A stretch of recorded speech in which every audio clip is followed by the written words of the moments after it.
Oi.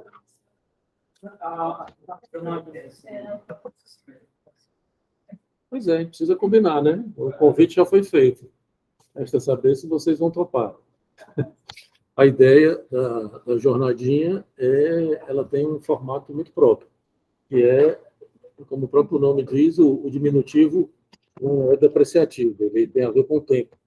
E a ideia da jornadinha é que cada trabalho, né, tenha no máximo 10 minutos, assim, rigorosamente 10 minutos. Porque a ideia é exatamente precipitar uma fala. Assim, não é necessariamente apresentar uma coisa bem elaborada e tal, é para precipitar e quem quiser tome a palavra. Né? Mas a ideia é para falar. É que você vai apresentar, pode ser uma questão, você tem 10 minutos para falar. O que, é que você vai falar? Se é um artigo, se é um livro, se é um problema, né? Problemático. Hã? Pode ser também. Né? Então, a ideia é essa. A Yasmine, na nova programação, colocou no dia 23, mas eu acho que não rola. No dia 23, que seria a jornadinha. Eu acho que a gente vai ter que colocar isso para... Até porque eu provavelmente vou estar viajando no dia 24. Eu devo ir para Salvador para a jornada do Espaço Médio. Não é certo ainda, não sei se eu vou mesmo, porque vai ser híbrido, né? Pode ser que eu não vá e fique por aqui e apresente, eu vou apresentar um trabalho lá, mas vou apresentar o trabalho provavelmente... Eu ainda estou decidindo, tá? Mas eu acho que dia 23 está muito em cima, não rola. Aqui, pelo menos, talvez na primeira semana de dezembro, eu estou achando que é o ideal. Não sei, primeira quarta-feira de dezembro, vejam aí qual é o dia.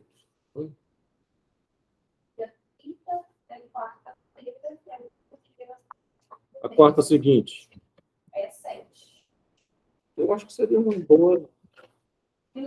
boa data para a gente terminar o semestre. Né? A gente pode decidir isso depois. Tá? Eu sugeri que a gente retomasse, permanecesse com o texto da semana passada, porque eu acho que a gente não falou de uma série de questões desse texto, que é um texto muito interessante, e que ele retoma uma série de questões que me parecem ser muito fundamentais, muito cruciais, que eu acho que a gente poderia retomar e discutir aqui. Tá? Não sei o que é que vocês acham. Vocês têm alguma questão que queiram começar por ela? Falamos pouco do texto, né? Eu não me lembro o que a gente fez na vez passada. A gente discutiu uma série de coisas, mas não nos detivemos muito no texto propriamente dito. Né? Bom, eu vou fazendo aqui meus comentários e aí vocês colocam aí as questões e as dúvidas de vocês. Só para pegar o fio da meada, eu me lembro que eu comecei, a gente discutiu aqui um pouco essa concepção de sujeito, né, e a concepção de poder que ele retoma aqui, ele faz um cotejamento, né, entre o Foucault e a Butler nessa questão da relação do sujeito com o poder. E todo o paradoxo que é a relação paradoxal que existe na noção, que isso também é muito próprio, também muito interessante, porque é como a psicanálise trabalha, né, a ideia de um assujeitamento do sujeito. Quer dizer, a constituição do sujeito, paradoxalmente, implica um assujeitamento e implica também que o sujeito possa sair, né, fugir, de alguma maneira, desse assujeitamento. Em Lacan, por exemplo, a própria ideia de linguagem, nosso assujeitamento à estrutura de linguagem, por si só, já é um grande exemplo. Né? Tem outras, como inevitavelmente, como a gente não consegue não se assujeitar à linguagem, nem o autista, é mais próximo de uma recusa desse assujeitamento ao outro, é o que Lacan chamava de outro, o outro da linguagem, seria o autista. Mas ainda assim, o autista fala. Está inscrito, bom, alguns, né? Tem uns que não falam, mas estão inscritos no campo da linguagem, porque não são animais, né? Se são humanos, então estão necessariamente no campo da linguagem. Até os nossos animais domésticos estão no campo da linguagem, só que a linguagem, quem dá nome, né? Aliás, tem uma amiga que tem uma gata que se chamava Gal Costa. Falar na morte da Gal, infelizmente, né? O fato é que, obviamente, os animais não passam por esse processo todo que nós passamos, de sujeição, de assujeitamento. Lacan chama de alienação no campo da linguagem, né? Em Lacan, alienação e separação estão juntas.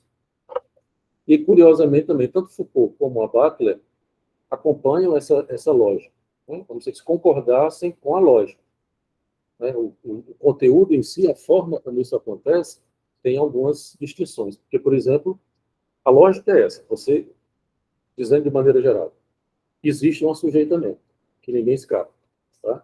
Só que esse assujeitamento, ele não é absoluto. Porque, se você pegar em Lacan, ele vai dizer o quê?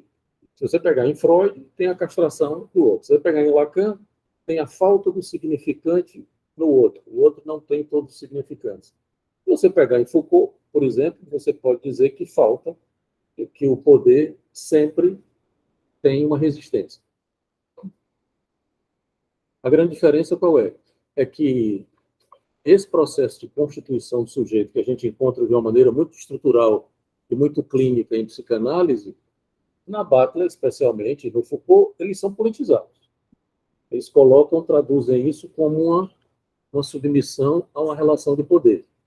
Quer dizer, quem é que recusa o fato de que os pais de vocês estabelecem uma relação de poder com vocês? Pai, mãe, pai, o que for. Mas também vocês não conseguem recusar o fato de que vocês resistem a isso, de alguma maneira, né? De uma forma, sujeito... Ontem, se alguém da PTP, tem, né?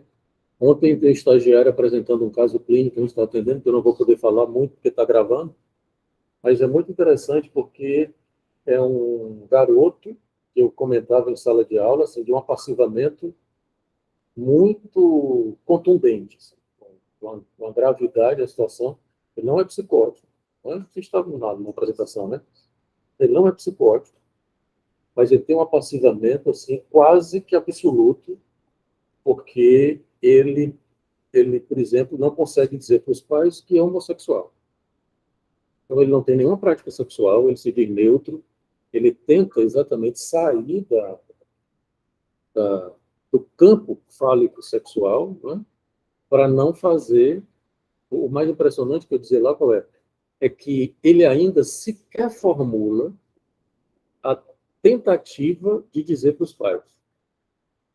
Que não é como se eu estivesse num tempo anterior. Ele não é que ele diz assim, eu sou homossexual e quero dizer para os meus pais e não consigo. Não. Ele sequer formula essa intenção, você vê o nível de apassivamento, né? Ele sequer formula essa intenção de dizer para os pais. E aí tem uma série de consequências, né? Por sorte, eu dizia isso também, né? O principal sintoma dele é uma raiva. Ele tem, vez por outra, ele tem uma raiva, né? E essa raiva, curiosamente, não por acaso, tudo bem? O efeito dessa raiva é que essa raiva retorna ao eu e ele se autolesiona, se autoagride. Né? Ele não faz lesões, mas ele se espanca, bate a cabeça, enfim. Mas na clínica ele consegue falar? Consegue. É o único lugar que ele... um dos poucos lugares que ele consegue. Né? Quer dizer, nem num caso assim tão grave, tudo bem? Você consegue encontrar uma submissão absoluta.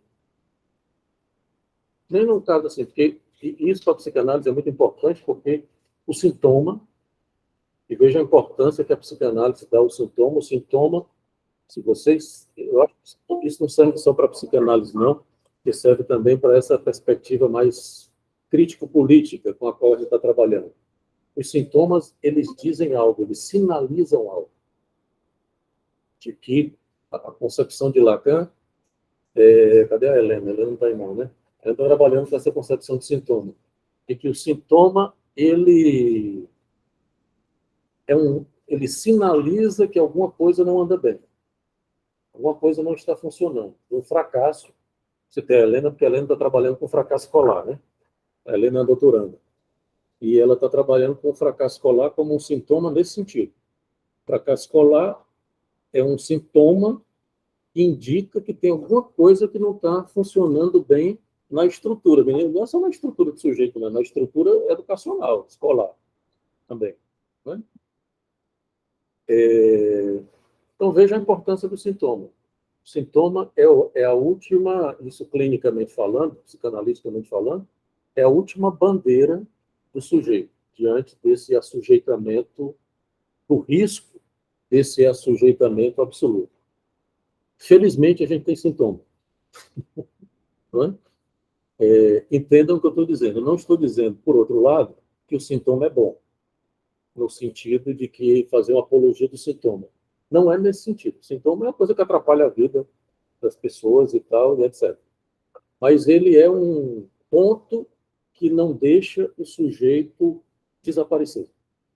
O sintoma é uma bandeira e, por algum motivo, né, não deixa o sujeito se submeter completamente ao campo do outro. Na clínica, a gente diz assim, de que o obsessivo é aquele sujeito que é exatamente aquele sujeito que gostaria de se submeter completamente às normas, à moral vigente, etc. O obsessivo, quando chega na análise, ele acha que o problema todo dele é que ele ainda não se submeteu aos padrões morais e normativos da cultura. E a culpa é dele porque ele não é o exemplo padrão moral, não é, ideal. E a intenção dele é essa, de se submeter a esses imperativos morais, que, no caso, né, da moral, é uma coisa superegóica. E, felizmente, ele não consegue. Quanto mais moralidade, como dizia o Freud lá no Mal-Estar, né? Quanto mais santidade, mais pecaminosidade. Quanto mais tentativa de se submeter à moralidade, mais fantasmática perversa aparece. Felizmente. Então, uma forma do sujeito não conseguir se submeter completamente a isso. Tá? Trazendo isso para Foucault e para Butler, é mais ou menos uma ideia, a ideia é muito parecida, a lógica é muito parecida, porque tanto Foucault diz, como a gente já discutiu aqui em outros momentos, né, de que o poder sempre produz uma resistência, não existe poder sem resistência, o que é uma coisa curiosa, né, que quer dizer, por exemplo, de que a gente poderia entender o sujeito em Foucault como uma resistência. Posição do sujeito em Foucault. Veja quem está usando o mesmo termo sujeito, mas esse termo sujeito, ele tem várias acepções. Desde a filosofia, desde Descartes, pelo menos, né? Para não entrar muito, mas especificamente na filosofia, desde Descartes, Descartes é o fundador do sujeito, vamos dizer assim, mas a filosofia, por exemplo, trabalha numa perspectiva, Lacan trabalha, Freud não trabalha com o termo sujeito, e não vão encontrar em Freud, ele trabalha com a função sujeito, mas ele não nomeia assim. Né? Quando Freud vai nomear isso, ele chama de eu. Né? Normalmente ele usa o termo eu, que não é uma boa pedida, né? Que criou uma série de confusões. Mas a Butler usa sujeito, Foucault também usa. Então, é uma noção que é como se você dissesse assim, e que é a noção que produz algum tipo de posição contra-hegemônica, né? Com resistência. Uma linguagem lacaniana, um buraco, uma inconsistência do outro, uma insuficiência do outro.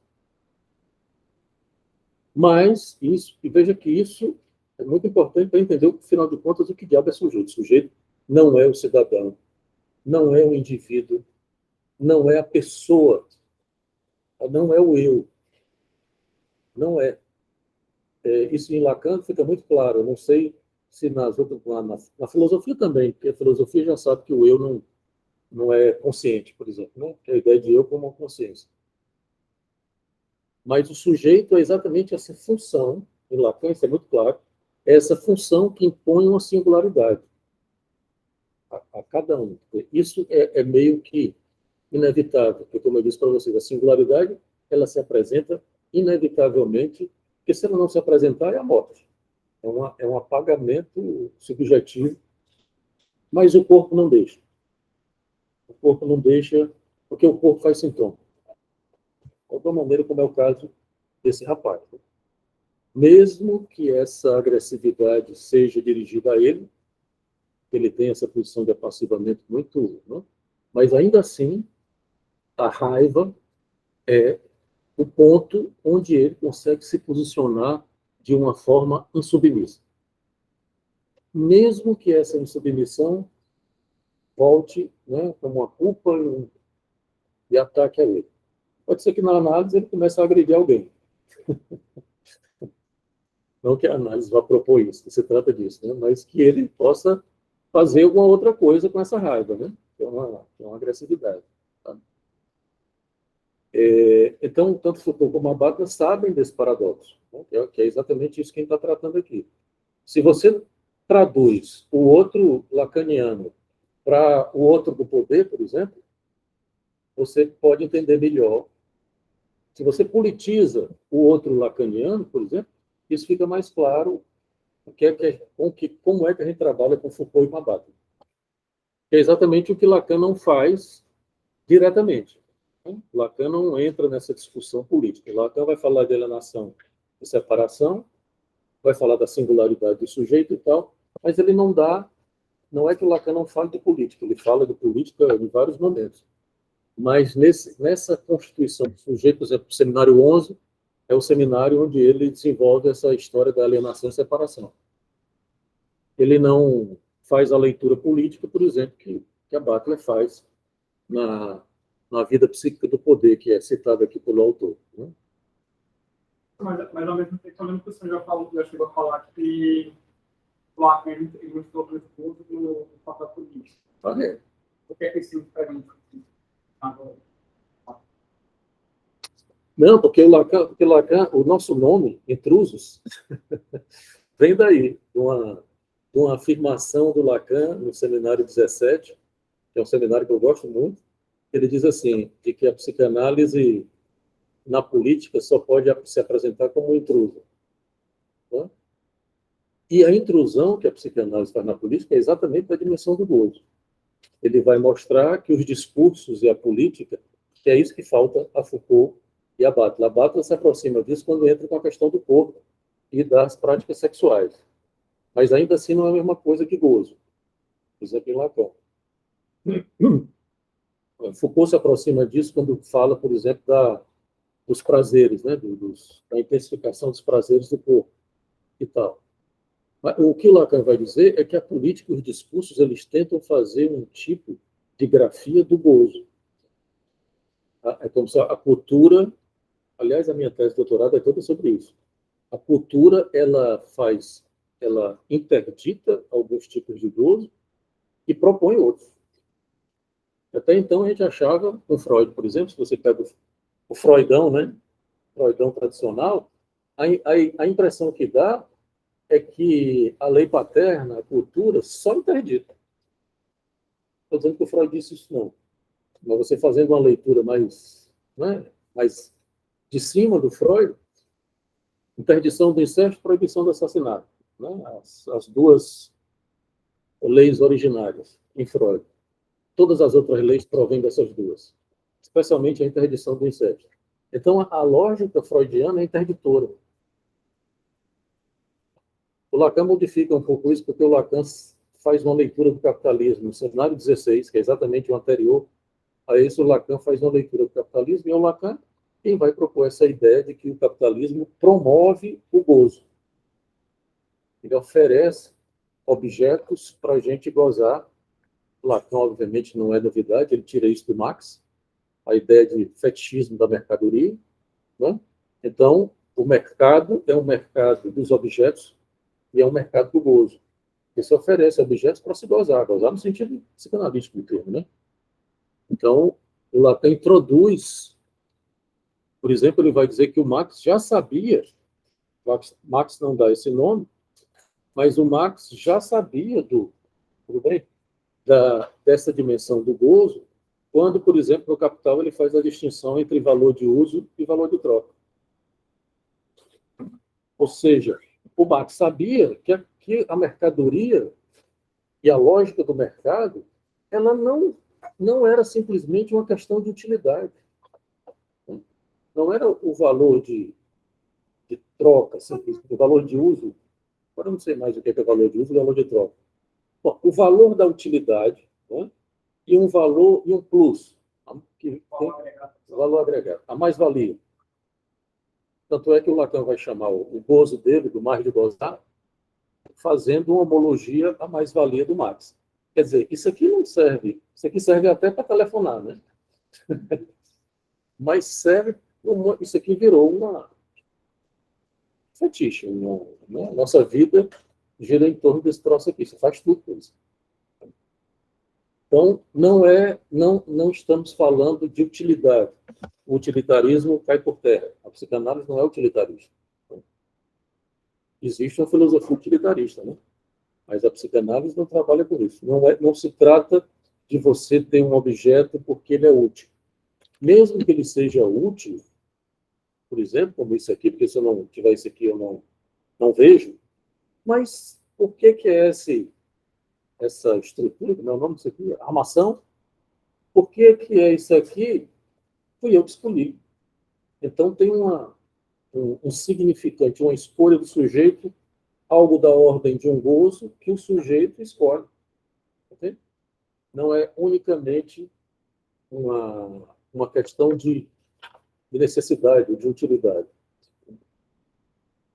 Então, o Lacan introduz na política, porque tudo bem que isso já tinha sido falado, por exemplo, pela turma dos freudomarxistas, os frankfurtianos já trabalhavam com essa questão da libido, da economia libidinal e tal, a partir da influência do Freud, né? O Horkheimer, Adorno, essa turma da escola de Frankfurt, mas não dessa maneira como Lacan trabalha com a questão do gozo. O gozo como uma satisfação funcional, que tem relação com o objeto, porque esse objeto aqui, e aí tem a ver com a questão da melancolia na Butler. Esse objeto é um substituto de um que foi perdido. E Freud é assim, né? Te perde o objeto originário, e aí você vai procurando outros objetos que são substitutos daquele objeto originário, que em Freud é o corpo materno. Perde o gozo, vou falar de gozo não, porque Freud não fala de gozo, né? Mas é porque é difícil a gente se livrar do Lacan. Mas o Freud, por exemplo, diz isso, que a gente perde um determinado objeto, que é o corpo materno, né? Com a interdição do incesto, aquele babado todo freudiano, e que a partir daí a gente sai em busca de outros objetos. Para o Lacan é assim também, mas para o Lacan tira um pouco isso da encenação edípica, que o que a gente perde é um pedaço do corpo. Não é do organismo, que ninguém foi amputado. Você pode até ter sido amputado por algum motivo, como o Lula, por exemplo, que foi amputado do dedo. Mas não se trata de uma amputação, se trata de castração. Não estamos falando do organismo, estamos falando do corpo. O corpo em psicanálise, lembrem-se, não é o organismo. Então, tudo começa, só para arrematar, para a gente entrar na Butler, talvez, né? Tudo começa com uma perda de um objeto. A Butler vai exatamente ler isso como pela via da melancolia, que é uma via que Freud abre, mas não vai por aí. E a gente pode discutir depois, diga aí.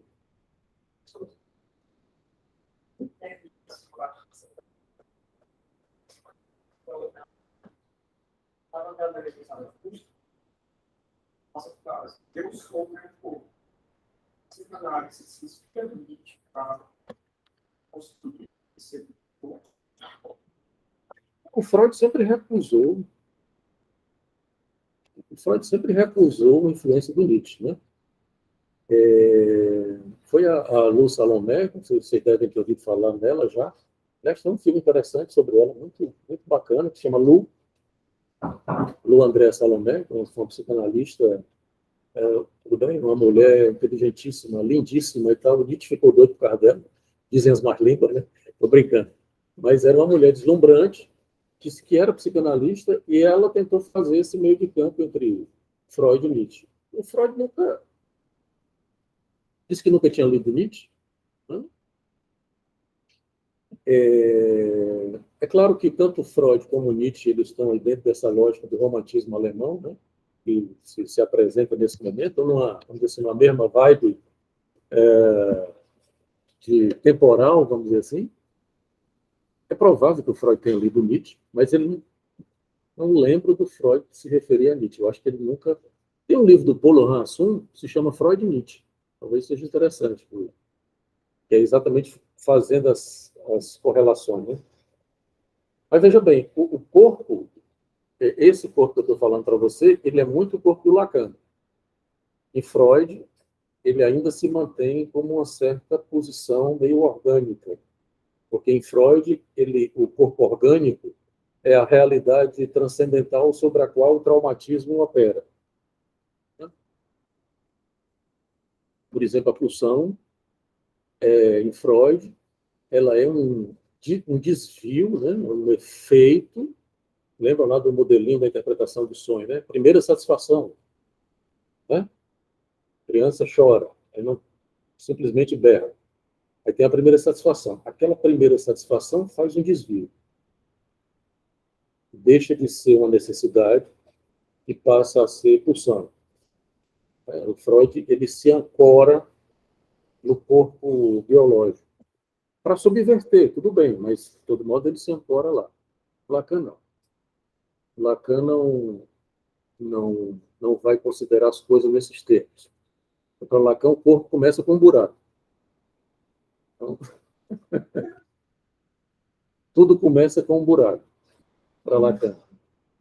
Não é que é diferente, essa é uma diferença importante de Freud para Lacan, porque para Freud é assim, você tem o corpo e o traumatismo se abate sobre aquele corpo, né? Para Lacan não, para Lacan se começa com um buraco.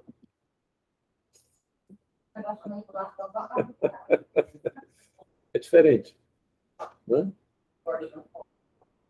Não, Freud fala de castração, de falta, né? Fala até de perda. Mas porque, veja bem, isso que eu acabei de falar da história do corpo materno. Então, imagino que ninguém aqui transou com a mãe, né? Espero que não. Mas mesmo que você considere, por exemplo, o fato da criança estar lá,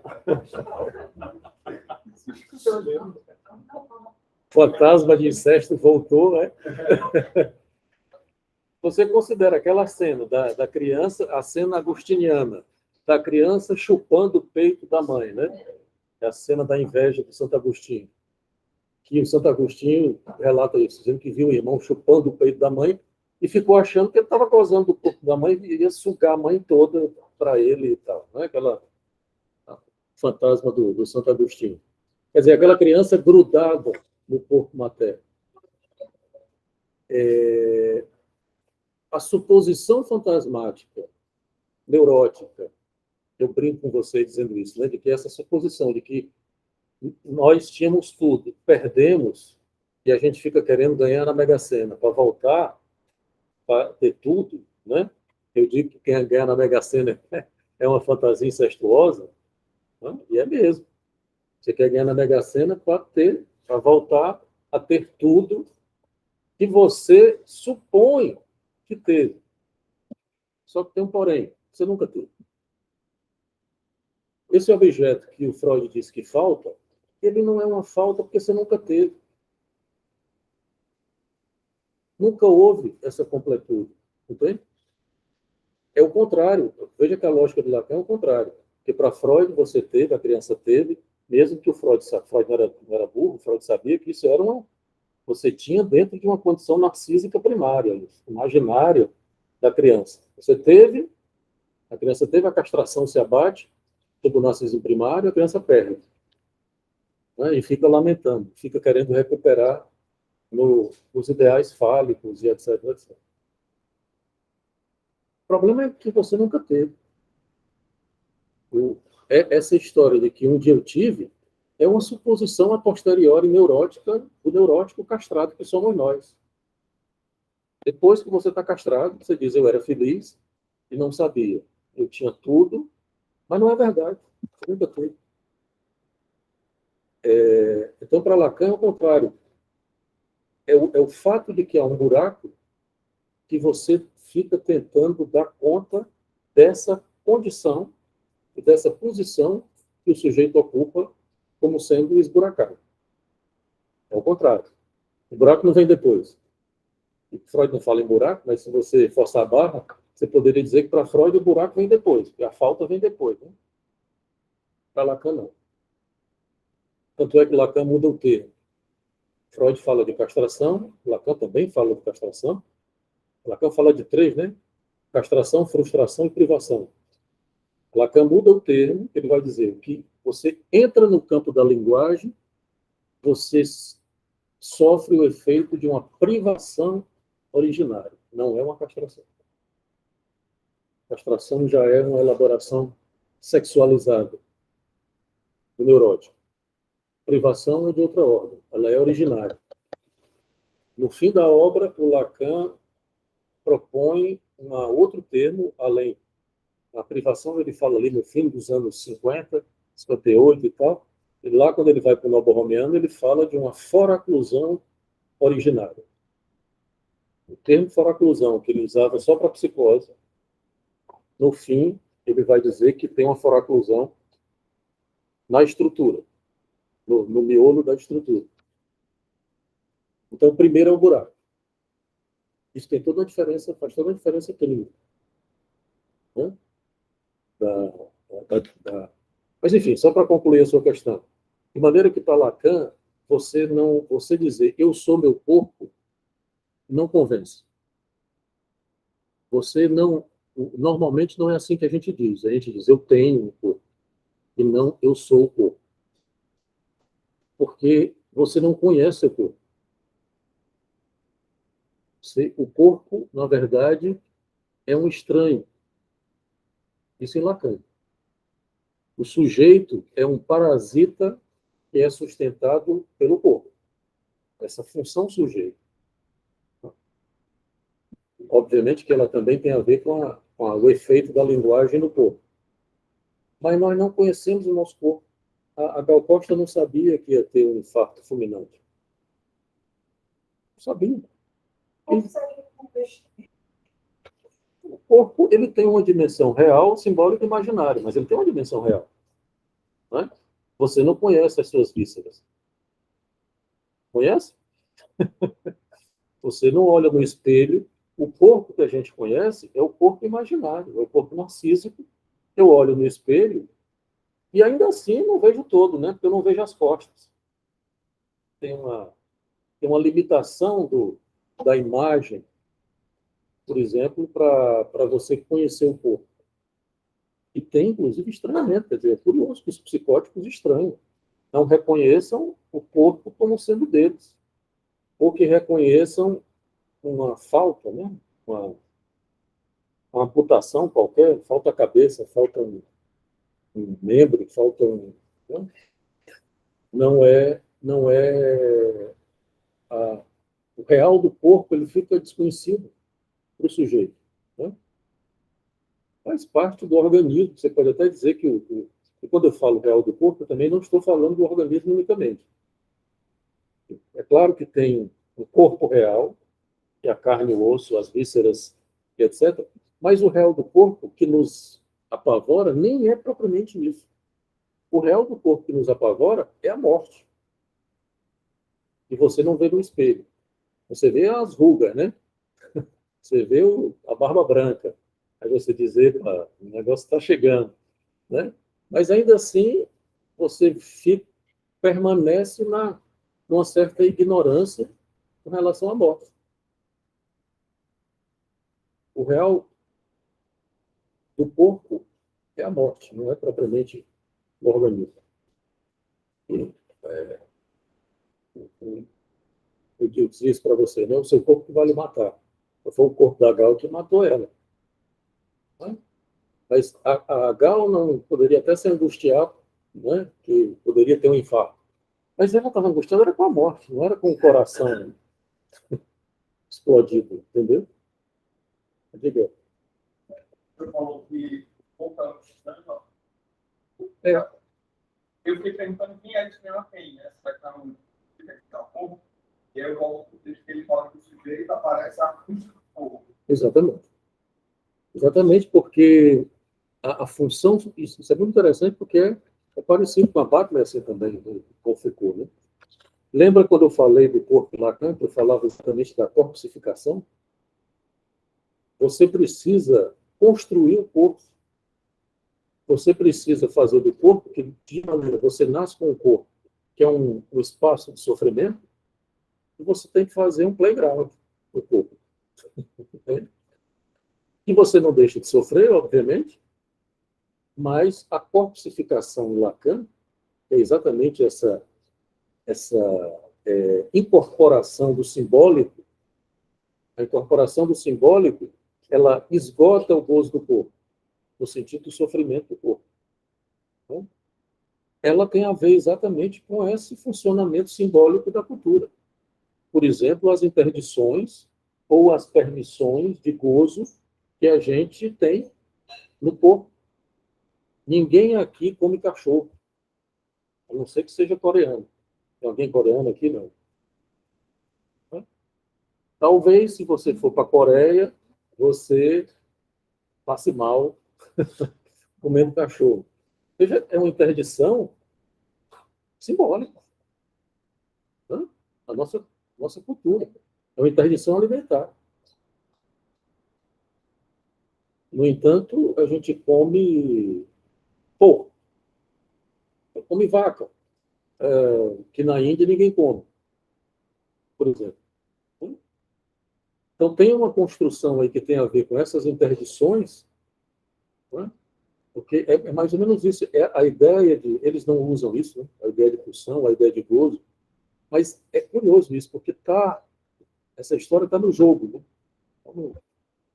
Quando no texto eu falo da palavra, essa pecado, que está fazendo atenção a esse pecado, Não, pois é, não dá, a gente tem que ter cuidado, porque a gente aqui fica brincando com a Butler, Lacan, Foucault e tal, e etc. Mas, por exemplo, a Butler não fala de real. Tá? Ela não trabalha com essas dimensões do real, do simbólico imaginário. Observe, por exemplo, que quando eles vão falar da subjetivação, tanto Foucault também, apesar do Foucault tratar com temas que são da dimensão do real, né? O corpo, a loucura, a morte, e etc., Foucault trata com. Mas eles não usam essa terminologia, são categorias da obra de Lacan. É a mesma coisa, eu acabei de me repreender. Eu fui falar do Freud, falei, o Freud disse que o gozo. Freud nunca falou de gozo. Hein? No mesmo sentido que o Lacan falou, ele nunca falou. Ele falou de pulsão, falou de libido, falou. Ele usa o gozo no sentido adjetivo, né? Em vários momentos, mas o gozo como um conceito substantivado, Freud nunca falou. Então, precisa ter cuidado para não transferir. Isso, inclusive, academicamente, implica um rigor, né? Porque se você escreve um artigo e diz que o Freud disse que o gozo é interditado, o cara lá vai dizer, ó, Freud nunca falou em gozo. Entende? Com razão. Você vai fazer uma dissertação de mestrado ou coisa parecida e colocar isso, a banca vai chegar para você e dizer, tira esse gozo daqui, porque o Freud nunca falou em gozo. Né? Você tem que dizer o que é que o Freud disse. Né? É claro que a gente sempre pode fazer uma leitura de Freud a partir de Lacan, mas tem que dizer o que é Freud e o que é Lacan. Não é a mesma coisa. Né? Então, assim, a brincadeira que a gente está fazendo aqui é de mostrar como tem uma lógica que é semelhante. Mas, por exemplo, se você pega a ideia de subjetivação, tanto em Foucault como na própria Butler, ela vai fundamentalmente pela dimensão simbólica. Pela dimensão simbólica. Entende? Em Lacan não é. Em Lacan é um simbólico imaginário real. Quer dizer, a ideia, que é uma ideia também muito própria das ciências sociais, de trabalharem a eficácia simbólica, né? A operatividade do simbólico, o que não está errado. Não está errado. Você não pode dizer que o simbólico não tem eficácia. Estamos nós aqui todos com um nome próprio, que nos foi nomeado por um outro, que a gente incorporou, né? E você dizer, eu sou Leonardo, não fui eu que escolhi, é um assujeitamento, mas, de todo modo, eu me apropriei desse nome, né? Quer dizer, não fui eu que escolhi, mas eu me apropriei com propriedade, para ser redundante, e hoje eu digo, é meu, esse Leonardo é meu. Entende? É curioso, né? Tem a ver com todo o processo de identificação, de incorporação e etc. Então, tem uma eficácia simbólica dos discursos nas culturas. Tem um famoso texto do Lévi-Strauss, que o Lacan cita, e que é um dos textos do Lévi-Strauss, o antropólogo, né? Que todo mundo conhece, que era amigo pessoal do Lacan, inclusive. Essa história de cultura, inconsciente estruturado como a linguagem do Lacan, vem do Lévi-Strauss, que diz que a cultura é estruturada como a linguagem. Então, o Lévi-Strauss disse primeiro que a cultura é estruturada como uma linguagem. Aí ele falava exatamente da eficácia simbólica. No livro, na Antropologia Estrutural, eu acho que é o 2, tem um e tem o 2. Ou é no 1 ou é no 2, não me lembro mais. Tem esse famoso capítulo do Lévi-Strauss que se chama Eficácia Simbólica. Ele conta a história da mulher que estava tendo um parto, com dificuldades no parto, na cultura. Era bem capaz de ser aqui no Brasil, porque ele veio aqui no Brasil, né? Trabalhou na USP, pesquisou lá eu lembro qual era a tribo, mas ele pesquisou as tribos amazônicas e tal. E então essa mulher estava com uma dificuldade do parto. Aí aparece o xamã e começa a dizer o que estava acontecendo com ela. E aí a mulher resolve o problema, a mulher tem um parto, né, mais tranquilamente, e o Lévi-Strauss fica muito impressionado com, e vai exatamente discutir a eficácia simbólica daquele ritual. Se fosse eu ou você, qualquer um de nós que não está na cultura, não tinha eficácia nenhuma. Então, que tem a ver com a, a inserção simbólica daquela mulher naquela cultura. Entende? E do efeito que isso tem, especialmente para culturas que são holistas, ou seja, onde o simbólico responde tudo. Não é o nosso caso. Né? Nós perdemos essa dimensão. Até a Idade Média, a gente achava isso, que tudo era explicado pelo simbólico. Deus explicava tudo, por exemplo. A ciência acabou com isso. A ciência mostra que tem o real. É por isso que o Lacan diz e o Freud também, que a psicanálise acompanha a Weltanschauung, a visão de mundo da ciência. A ciência mostra que não é assim. Tem um real que é calculável, é matematizável, né? E que não, eles desimaginarizam o real. A ciência desimaginariza o real. A começar pelo corpo. Nosso corpo é um corpo atravessado pelo discurso científico. Você pode dizer, não, o meu não é não, que eu sou da Umbanda e eu curo minhas coisas na Umbanda. Duvido que você não vá no médico. Ainda existe rezadeira, ainda existe rituais religiosos para cura, existe. Mas ninguém deixa de ir no SUS. Ou se deixar, é assim, não é dominante. É uma ou duas ou três pessoas. Né? Oi, amigo.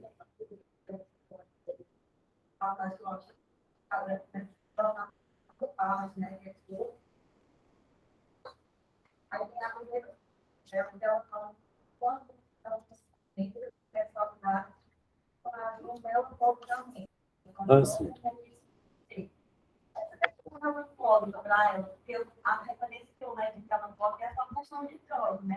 Na melancolia, é a fuga do objeto. Aí ele falou, eu não tenho frente.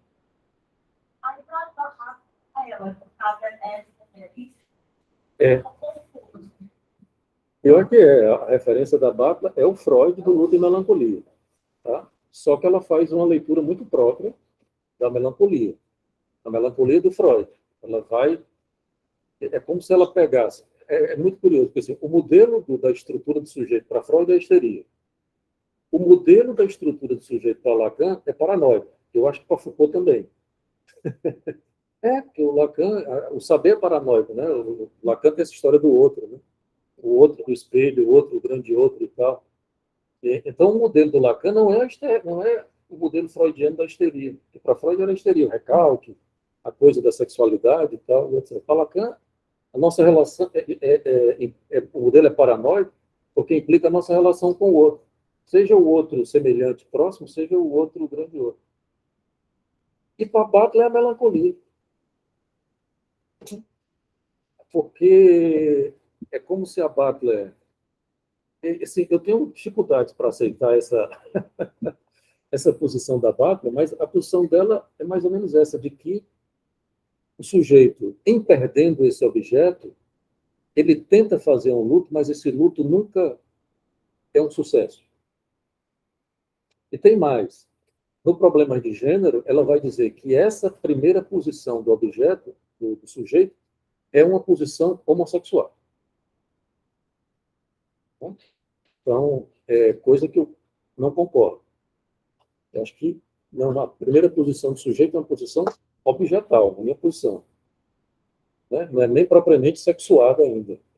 Mas tudo bem. E é interessante porque ela vai explicar no problema de gênero, agora eu estou no problema de gênero, ela vai explicar a heteronormatividade como uma posição melancólica a essa perda da primeira posição, que é homossexual.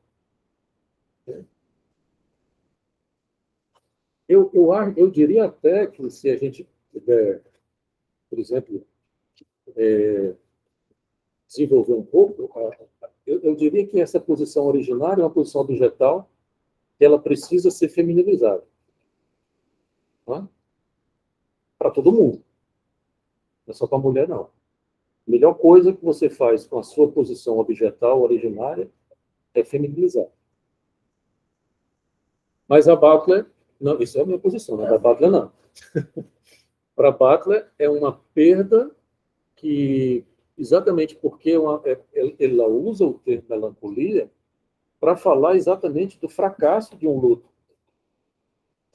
Né? É como se para Butler os objetos com os quais a gente vai lidando, né, e substituindo, isso ela tem razão. A lógica psicanalítica também é essa, a gente perde um objeto, tinha falado isso antes, né? Perde um objeto e vai tentando substituir, né? Com algumas nuances, porque, como eu disse, para Lacan não é propriamente uma perda, porque você nunca teve. Né? Quer dizer, hoje, depois do sujeito constituído, o sujeito neurótico pós-edípico, vamos dizer assim, ele acha que falta alguma coisa. Porque ele supõe, sexualmente falando, a nossa interpretação sexualizada é essa. Eu tinha, perdi e hoje me falta. Rigorosamente não é verdade. Isso é a construção, é a ficção erotizada, edípica sexual que o sujeito inventou, no bom sentido, né? O sujeito neurótico inventa, porque o Édipo é uma invenção do sujeito. Lacan diz isso, o Édipo é uma invenção do Freud. Né? Então, isso acompanha a psicanálise, quer dizer, a gente perde e fica lamentando a perda, né? Tanto é que você procura outros objetos. Agora, o problema aí da melancolia, porque é exatamente isso que você está chamando a atenção, para Freud, a melancolia, ela implica o eu, é como se ela impede qualquer possibilidade de elaboração. Mas aí eu vou ter que confessar para vocês o meu limite na leitura da Butler. Aí teria que ter alguém que tem realmente uma leitura mais sofisticada da Butler para dizer como é que ela concebe realmente essa ideia de melancolia. Mas a impressão que eu tenho, por exemplo, a partir da leitura do problema de gênero, é que a coisa é mais ou menos dessa ordem, de que é sempre algo que é como se fosse uma posição, é parecido com uma posição. A Melanie Klein, não sei se vocês já leram a Melanie Klein, né? A Melanie Klein diz isso, que a posição originária do sujeito, ela não é homossexual, por exemplo, como diz a Bárbara. A Melanie Klein, a posição originária do sujeito é esquizoparanoia. Lembra disso? O jeito é dividido, essa história do objeto bom, objeto mau e tal. E aí ele perde. É muito interessante essa lógica das posições da Melanie Klein. O sujeito perde, ele sai da posição, nem perde, ele sai da posição esquizo paranoide quando ele se dá conta que o objeto não é duplo, bom e mal. Quando ele, a mãe boa, a mãe má, kleiniana. Né? Quando a criança percebe que a mãe boa e a mãe má é a mesma mãe. Né? É a mãe que dá prazer e causa desprazer. Aí a Melanie Klein diz assim, a criança sai da posição esquizo, que é essa posição pedida, e entra numa posição depressiva, porque ela perde o objeto idealizado. O objeto bom e o objeto mau da Melanie Klein, ambos são idealizados. Né? No sentido de que um é só bom e o outro é só mau. Isso não existe, obviamente. É a tal da posição esquizo. Quando a criança perde isso, ela, inclusive para a Melanie Klein, é um progresso importante. E é muito interessante porque realmente uma posição depressiva... Vixe, minha bateria está acabando. A posição depressiva, ela tem um efeito de elaboração curioso. Né? Isso na clínica é muito importante. O sujeito está meio desorganizado e tal, angustiado, aí chora. Depois que chora, se organiza. Fica tranquilo. Né? É muito curioso isso. Parece uma coisa banal, né? Porque isso é uma coisa que todo mundo já viu isso. Não só na clínica, mas fora da clínica. Aí, né? É que você chora, né? Depressivamente. Isso lhe organiza. Por que eu estou falando disso mesmo? Assim, a história da melancolia, né? E essa questão sua que ela como objeto,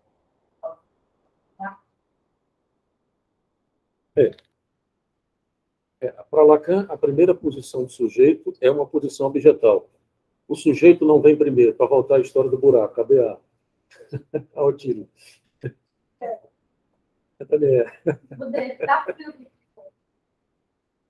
O sujeito não vem primeiro. Isso é um pouco complicado em Lacan, porque é um tanto quanto sincrônico. Por exemplo, você pode dizer que o sujeito vem primeiro, mas não vem primeiro. Como assim? Quando uma criança nasce, esse sujeito já existia antes da criança nascer. Por exemplo, uma mãe já constrói um discurso com um nome, por exemplo, antes da criança nascer.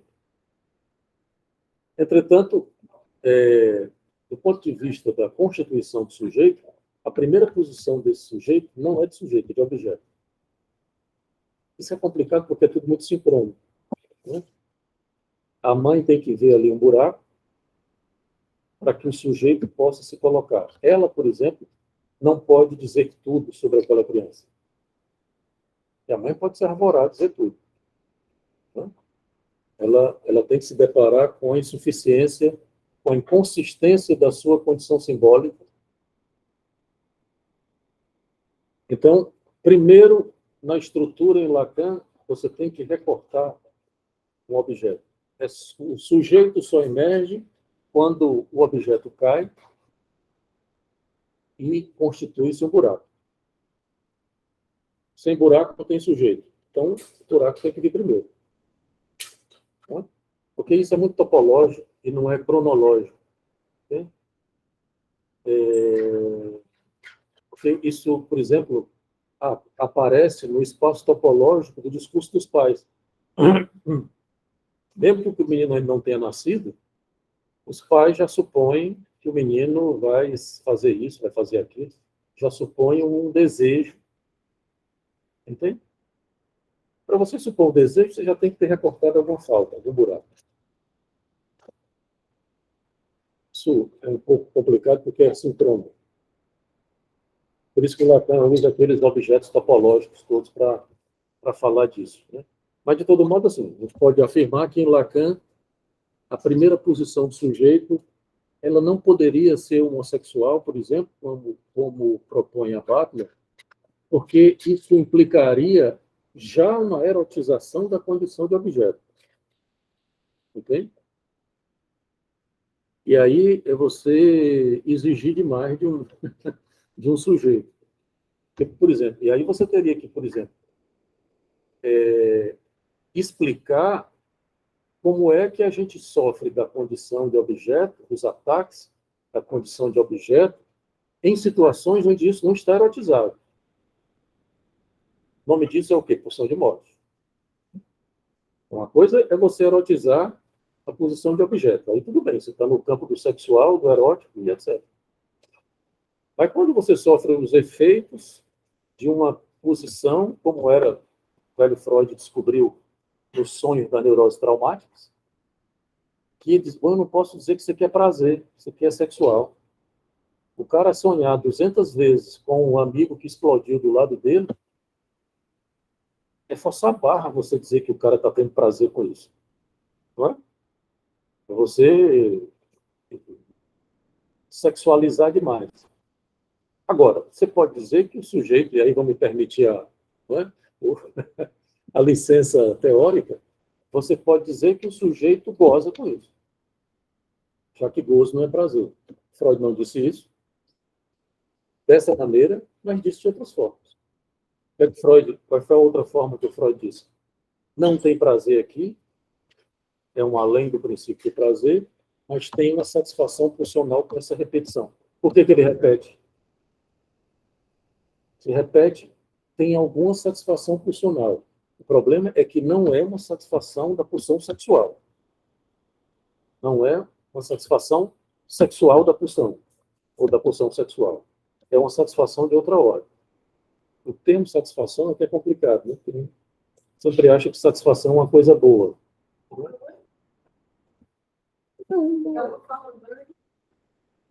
Não, porque o sujeito pode perder muita coisa. Por exemplo, esse garoto que eu falei, que a gente apresentou o caso dele ontem, ele está perdendo a vida.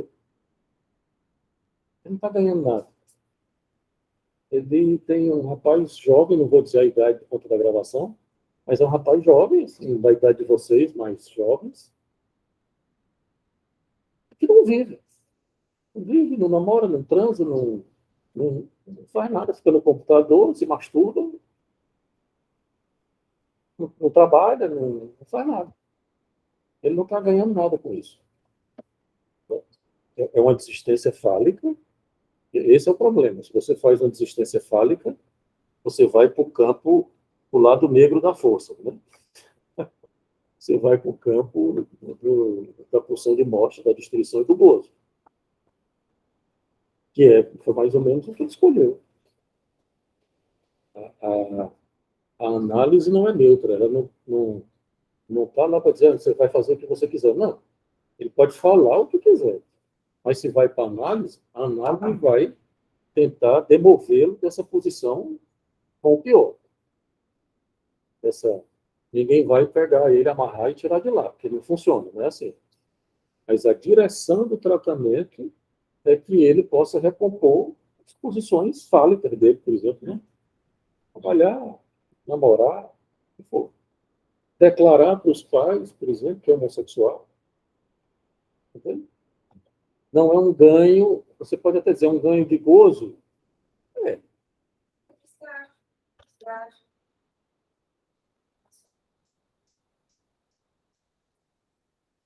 Não, o Lacan chama isso de mais de gozar, né? Só que, exatamente, o gozo é paradoxal e estranho. Porque você pode gozar se destruindo. Pode ter alguma satisfação paradoxal, que é estranho isso. Eu entendo que seja estranho, que vocês não entendam isso. E só na clínica ou na análise, para você entender isso.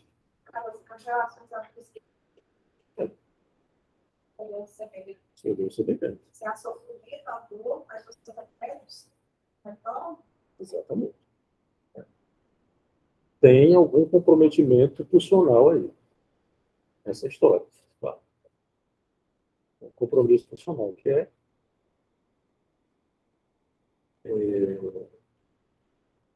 Bom, vamos voltar para o texto? Para falar do texto ainda, né? Vai falando de um monte de coisa, né? Especialmente estava querendo falar dessa questão da melancolia da Bárbara, né? Que é muito interessante. Deixa eu ver se tem mais alguma outra questão aqui que eu estava querendo. na lógica das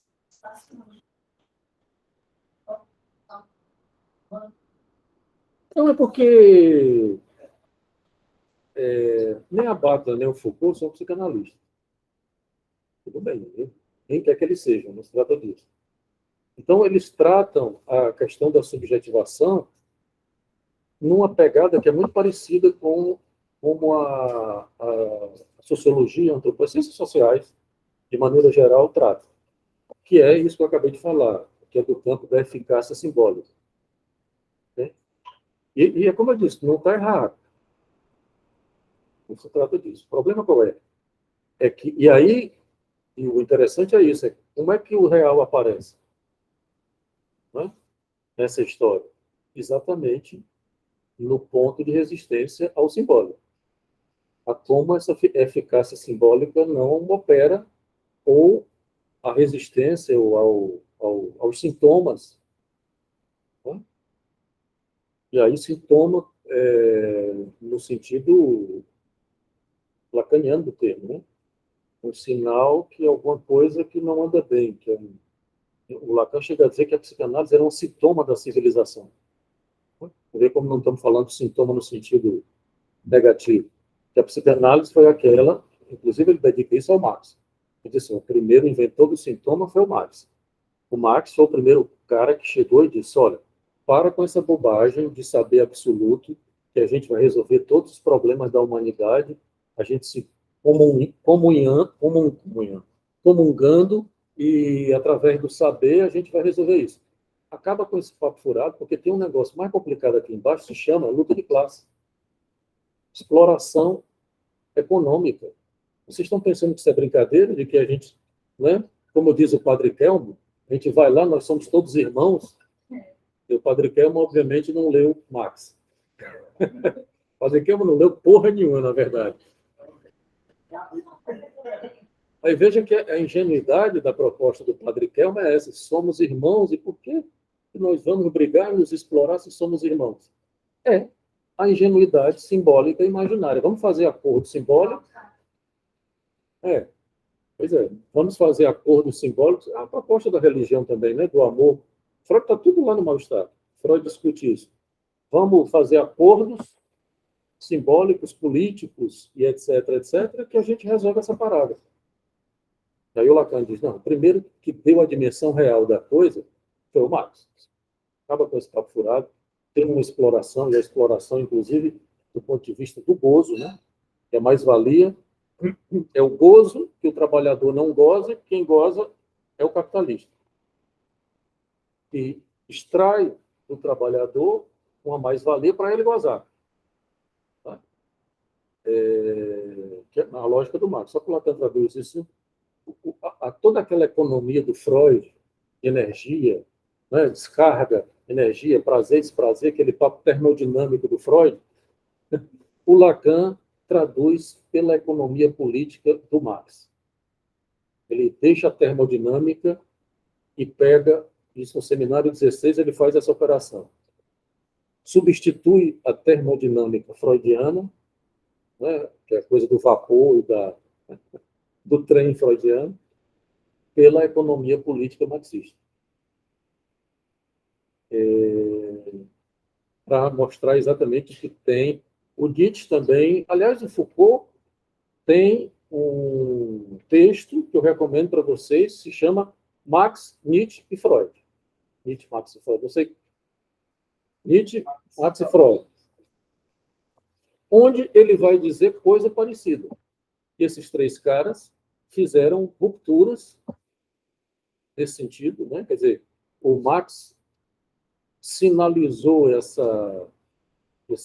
esse mal-estar, esse ponto sintomático de que não funciona com a luta de classe. O Nietzsche fez a mesma coisa com a moral. Ah, eu quero o bem do sujeito, são pessoas de bem, tá? E as pessoas de bem nietzschiano, né? E o Nietzsche vai perguntar, bem para quem? Né? O que é o bem, além do bem e do mal, né? Vai mostrar como tem um mal-estar e tem um problema de poder, inclusive, na moral, né?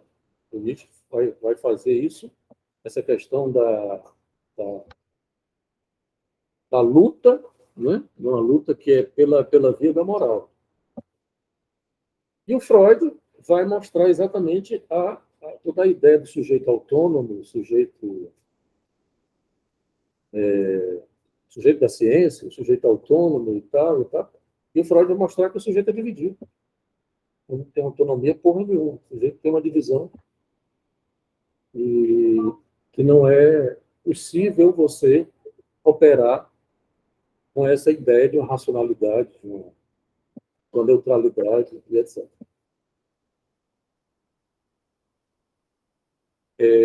Enfim, então tem essa dimensão do sintoma que, com Lacan, a gente chama de sintoma, mas que a gente pode, hoje em dia se diz assim, o sintoma social.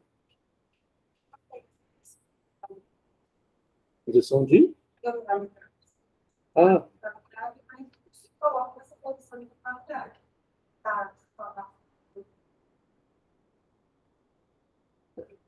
se ele for para análise, você vai ver que não tem neutralidade nenhuma. Na rede social, né, essa coisa do neutro, por exemplo, a gente estava até conversando, né, da perspectiva, isso a psicanálise não concorda, de que, por exemplo, eu sou assexuado, eu sou neutro. Não, você é neutro, assim, se você pode transar com quem quiser, é outra coisa. Agora, eu não tenho, sou assexuado, não sou afetado pela sexualidade, isso não existe. Você pode não ter práticas sexuais, aí é outra coisa. Agora, você não ser afetado você pode até, por exemplo, não ter o falo para operar a sua relação com a sexualidade e com o corpo. Né? Aí você vai pagar um preço, que pode ser, inclusive, a psicose ou a destruição. Mas não ser afetado pela sexualidade não rola. É diferente de você não ter práticas sexuais. Você diz, eu sou assexuado, porque eu não transo com ninguém, nem me masturbo. Eu acho difícil, mas tudo bem, vamos acreditar nisso, né? Tudo bem. Mas isso, a sexualidade para a psicanálise não é prática sexual. Claro que a sexualidade leva a práticas sexuais, mas isso não se confunde em psicanálise. Mesmo esse rapaz que eu estava comentando, que ele se dizia neutro, no jogo, no videogame, tem toda uma hierarquia fálica. Os mais poderosos, os menos poderosos, ele quer ser poderoso no jogo, né? No game e tal. Então tem uma hierarquia fálica toda montadinha que ele opera. Num campo imaginário, que é mais fácil, você ser poderoso no campo imaginário. Né? Quando isso vai para um campo da realidade ou do real, fica mais complicado. Né? É muito interessante porque é o corpo imaginário da criança, né? O videogame. A gente tem passado por uma situação na nossa cultura, tem passado por situações muito curiosas. Né? As redes sociais, o mundo virtual operou uma certa imaginarização do corpo. Claro. Veja que, por exemplo, quando eu era criança, Batman, Super-Homem, super-heróis, era coisa de criança. Os adultos não curtiam esse babado não, de Batman, né? Super-Homem, Estavam nem aí. Vocês diziam ler para as crianças. Podia até curtir e tal.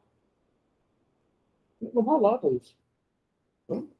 Os meus pais, meus tios, não tinha, não tinha filme de. Tinha, assim, né? Mas os filmes de série já tinha Super-Homem, né? Mulher Maravilha, essas coisas. Era muito restrito para a população jovem, né? Ninguém era. Os adultos, né? Não estavam muito interessados nisso. E veja bem, o super-herói, ele é aquele ser que mantém o corpo imaginário da criança pré-edípica. É aquela criança que a castração ainda não incidiu, né? Então, por exemplo, o real ainda está meio por se apresentar. Então, por exemplo, veja que todos os super-heróis eles têm algum poder que faz o quê? Que ele faz com que eles ultrapassem os limites do real. Mesmo o Batman, que é o mais fuleiro, né? Que não tem nenhum poder específico, né? Mas ele tem uma. Aí, tudo bem, o Batman é mais realista. É terrível. Mas o Batman ainda tem essa coisa de que, tudo bem, ele é mecânico, o Batman, né? Não é um poder. Tudo bem que ele é lutador, karatê, aquelas coisas todas, mas isso é diferente. É diferente do Super-Homem que sai voando, do Homem-Aranha que sai andando nas paredes.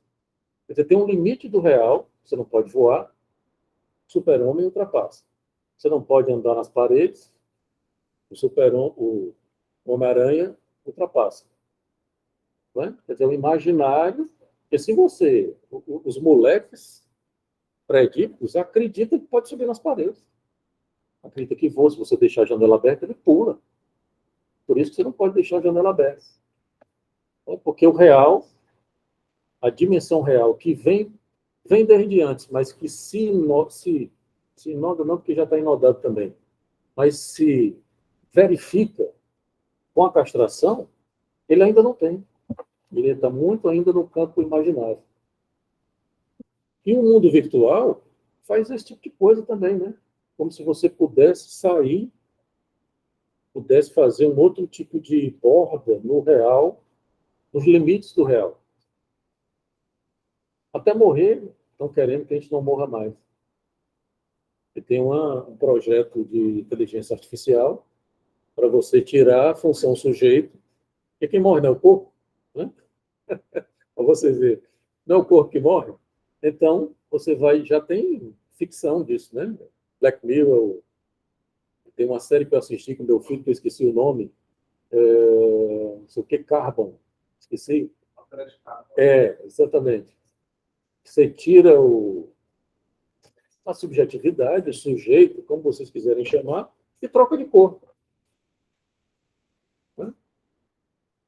Veja que isso é improvável, né? Mas, bom, sei lá. Porque esse é o problema, não é? O sujeito não é o corpo, mas ele está inodado com o corpo. Não dá para você tirar, né? Que não fica no cérebro, como os neurocientistas acreditam, né? Fica no corpo. Você não constrói um sujeito, a não ser que ele tenha um corpo real, onde ele possa sexuar. Tem filme sobre isso. O melhor de todos, certamente vocês já assistiram, é o Inteligência Artificial. É muito interessante. Né? Que produzem um garoto. Assistiram Inteligência Artificial? Do Spielberg? Mas o garoto é psicótico. Né? Ele fica paranoicamente procurando a mãe, né? no filme. Ele fica. Não, tem um comprometimento ali. Essas coisas dos. Chama dos.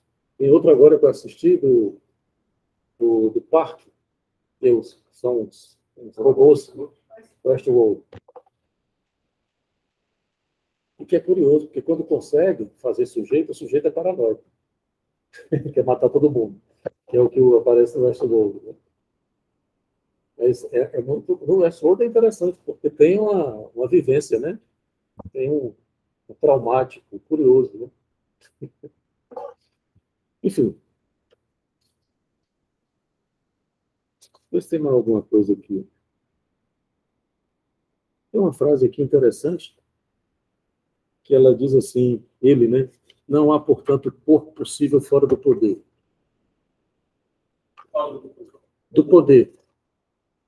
O corpo, eu não sei se eu concordo completamente com relação a isso, porque acho que exatamente o, o corpo se constitui a partir da submissão ao poder, mas o corpo, se existe uma possibilidade de subversão, ela se situa no corpo. E acho que a Bhakti, inclusive, entende as coisas nesses termos. Eu comentei com vocês na última vez. Por que será que a sexualidade, não é só na cultura, nossa cultura cristã, não, nos gregos já era assim, Foucault vai dizer isso, né? Os modos de sujeição nas culturas, curiosamente, se dirigem à sexualidade, ao corpo e à sexualidade que emana do corpo. Por quê? Senão que o corpo e a sexualidade teriam alguma coisa subversiva. Se você quiser também colocar o gozo nessa jogada, tudo bem. Né? Quer dizer, o que o Lacan vai mostrar é que os discursos eles estão no laço social, eles tentam fazer exatamente uma grafia do gozo, dizendo o que é que pode, o que é que não pode, como é que você se comporta e tal. Exemplo. Aqui nós estamos submetidos ao discurso do mestre e o discurso universitário. Aqui, nós estamos aqui, o nosso laço social é regido por essa estrutura discursiva, de maneira que nós não estamos aqui nem brigando, nem transando, nem se batendo, nem... Estamos numa determinada condição discursiva e social, que ninguém está de calção de banho, com cerveja na mão. Okay? Essa estrutura discursiva delimita o que é que você pode gozar aqui. Entende? Os discursos, se você vai para a praia, vai para uma festa, aí você está no discurso histérico, aí é festa. Né? Por exemplo. Estou brincando, não necessariamente. Mas ninguém, por exemplo, aqui está expondo, como é na análise, expondo a sua vida pessoal, seus problemas, sua divisão psíquica. Na análise, é para fazer isso. Aqui não. O discurso estéril e o discurso do analista imperam na clínica. Aqui impera o discurso do mestre e do universitário. As estruturas, 4 estruturas discursivas em Lacan. Okay? Que determinam mais ou menos como é que se goza. Como é que você, em determinada situação, como é que se pode gozar. Por que o Bolsonaro chama tanta atenção? Ele não obedece isso.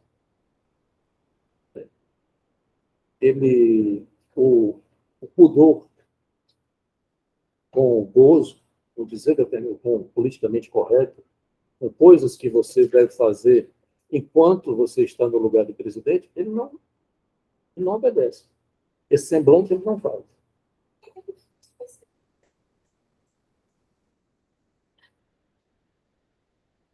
É o jeitão dele.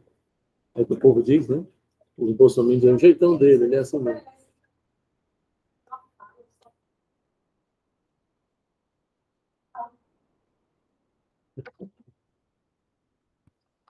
Bom, gente, acho que a gente pode terminar então, né?